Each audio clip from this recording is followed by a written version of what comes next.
Hi, everyone. Thank you to the Next Web, to the Dune Foundation for giving me this opportunity. I want to start today by talking about the United Nations. In 1990, they announced 8 Millennium Development Goals that they hoped to achieve by 2015. These goals were about surrounding education, gender equality, health, and environmental sustainability. The first goal was to eradicate poverty. They wanted to target the percentage of people living on less than €1 per day and cut that number by 50% by 2015. 20 years later, in 2010, the World Bank announced that target markets in China and India had reached those goals. Unfortunately, what wasn't expected was the population of Africa spiked. So after all the numbers were totaled, you ended up with 140 million people more living in extreme poverty.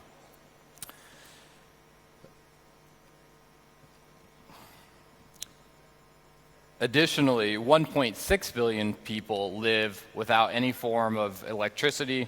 750 million people lack clean water. These are the greatest challenges of our time. And while we don't have Einstein to solve them, what we do have are unreasonables. Unreasonables are misfits, those who see the world a little bit differently and act to improve it. George Bernard Shaw has a famous quote that says, the reasonable person adapts to the world around them. The unreasonable person persists in trying to adapt the world to their own vision. Therefore, all progress depends on the unreasonable person. For my colleagues and me, unreasonable means bringing together entrepreneurs who are trying to solve some of these global challenges. We provide them support with business skills, training, and mentorship from some of the world's most prominent business leaders. Over the past 6 years, we've supported more than 200 companies in 41 countries and helped them raise over $100 million of funding. Unreasonable entrepreneurs create for-profit solutions to some of the world's great challenges. And while there are few true miracles still today, one of them is in my hand and in your coat, and that's the mobile phone. This 4-inch piece of glass, plastic, and metal is fundamentally reshaping how billions of people in developing markets are living and improving their lives. Here are some examples. For Ineza Education, they provide educational content using SMS text message. So in Kenya, the average student-to-teacher ratio is around 60 or 70 to 1 person. So there's very, very few resources for these children. Internet's not widely available. Desktop computers or laptops are also not widely available. So most kids are working in a vacuum of information and resources.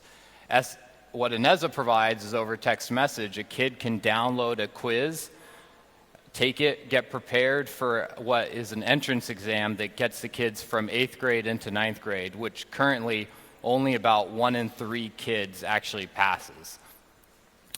Right now, Ineza's had 820,000 lifetime users on the system, 110,000 what we call super users who have increased their scores by over 20% on that entrance exam and have moved into that next level of education. Total Health is a company that provides maternity information via SMS text message. So after an expecting mom is identified, they'll start receiving texts from the public health department if they opt in at 1 week, 2 weeks, at key moments in that child's development, reminding the mom to take medications, to go see their physician, knowing also what the baby is doing during those times. In the last year, for community health departments, it helps them predict when people are going to be coming into the hospitals to actually have their babies so that those community health centers can better prepare resources needed. Over the last year, they've had 21,000 parent subscribers in 3 different countries. For PAGA, the company performs money transfers in Nigeria. In that market, 67% of Nigerians don't have access to any sort of formal banking or lending practices. That translates to roughly 58 million adults. In other parts of Africa, the number is actually much larger. It's approximately 80% of people have no access to formal banking. So what Paga does is allow people to transfer money not only to pay for a cell phone bill, but also to family who may be trying to pay for their child's tuition payment or to receive a medication at a health clinic. They have 4.5 million users. Last year, they transferred over 250 million euro, generating approximately 6 to 7 million euro for their business. Duma Works connects job applicants with new career opportunities. Right now in their market of Kenya, only again, approximately 25% of people have regular access to the internet. What Duma does is use SMS messaging to not only send out potential job opportunities to their database of 35,000 job seekers, but once a candidate's interested, they provide screening tools that determine whether that candidate might be better suited for a customer service position or a technical position or a skilled trade position like cooking or other. So far, they've worked with over 400 local businesses in Kenya, generating over 100,000 of revenue last year. Olist works with artisans in Brazil, where 80% of the artisans have access to the internet, but only 1% actually sell their goods in any form of e-commerce. Olist provides the back end for those services, facilitating logistics, communication with buyers, shipping, and ultimately payments and collections. They generated over $2 million of income last year for over 10,000 artisans. Off-Grid Electric is a solar utility provider for customers all across East Africa. Their model is to install the solar panel and then charge a monthly fee for it, no different than any of us pay for our electricity today. If a consumer doesn't pay for that fee, which ends up being around $5 to $6 per month, then they can turn off the electricity. Again, no different than any of us would access. This is a fundamental replacement and shift in how people access light today. Currently, over close to 2 billion people use kerosene for light and for heat. Kerosene's an enormous health hazard just from the smoke that people breathe in. It could also topple over and light homes on fire. It doesn't really produce a very good light spectrum for people to study from or to cook with or cook from.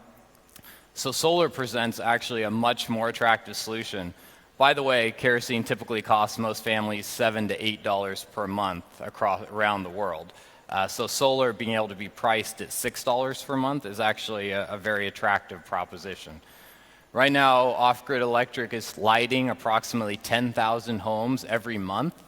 They raised $45 million in debt financing from a worldwide group of lenders in December 2015. The last company I want to talk about is M-Farm. M-Farm provides crop prices to farmers over SMS text message. Historically, farmers grew their crops in the fields in their rural locations. A buyer would come along and tell the farmer what the market price was. The farmer could either choose to accept that price or they could wait for the next buyer. So it was a little bit of a game of roulette for all these farmers. What M-Farm decided was that by sharing current market crop prices, they could really improve the rate that the farmers were receiving for their crops. Last year, they worked with over 14,000 farmers and increased the incomes by over 100%. I mentioned earlier that few miracles still exist today. My parents grew up in rural India where they didn't have running water or electricity. And for them, the mobile phone is truly a miracle. This has connected countless members of my family to not only each other, but to products and services in the local markets. Right now, 3.2 billion people have access to phones, an unprecedented level of communication. However, only approximately half of those are actually smartphones. Most are just simple feature phones. So Samsung and other manufacturers see this as a huge opportunity.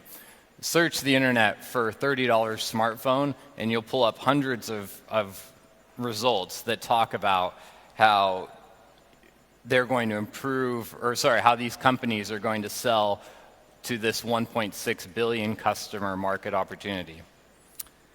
As we hear novel applications on these stages for how technology can improve information access, consumer lifestyles, and for all of us to have more fun, I ask that all of you think about how simple technology can improve the lives of billions of people around the world. Thank you for your time.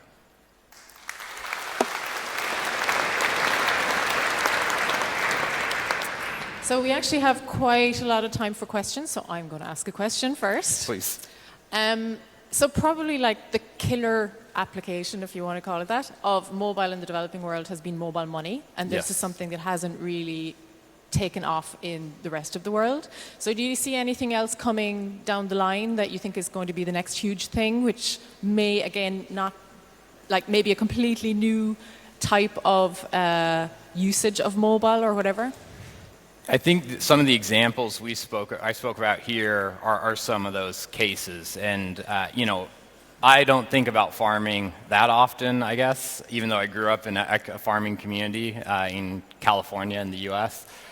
But 80% of the world's people in these developing markets are somehow tied into farming. So applications that improve their access to information and ultimately earning potential are truly game-changing that maybe we don't think about in some ways, but really are going to increase a lot of the production capabilities as some of us are thinking about feeding the world's growing population.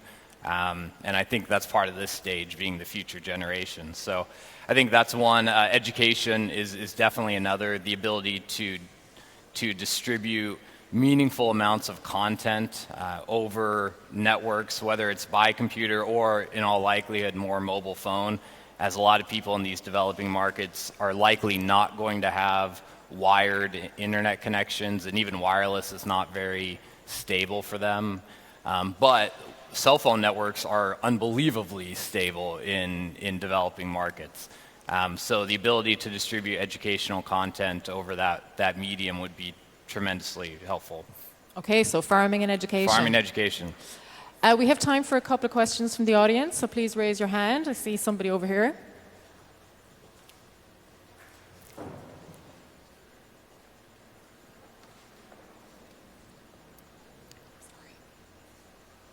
Yes, thank you. I think your presentation was super. We're doing a lot of work in the SADC region, Zimbabwe, and down that way. And one of the biggest problems right now, they're going through a lot of financial issues. We're dealing with Bitcoin as one of the solutions. But I think you tapped in something that's super important with the farms and the information. Right now, the farmers are doing a great job with actually growing the food, but they have no access to the markets. So right now, there's still like Rhodesian middlemen that connect, buy their crops at a discount and sell it to the market at a premium. What technology, do you see any solutions that could help empower beyond just giving them the prices, but how to connect the farm to the fork almost? I think, do you see anything or anyone who's doing something exceptional in that space? Yeah, there are some innovative companies. We're actually an entrepreneur that's coming to one of our accelerator programs in Uganda this summer, puts together farmers in more collectives or cooperatives, and so increases their selling power as well as their buying power in the markets. So, these farmers might be separated by meaningful geographies that they're not going to cross themselves. But to have a group come in and bring together their collective purchasing and selling power is one way that we think we're seeing those farmers be more empowered.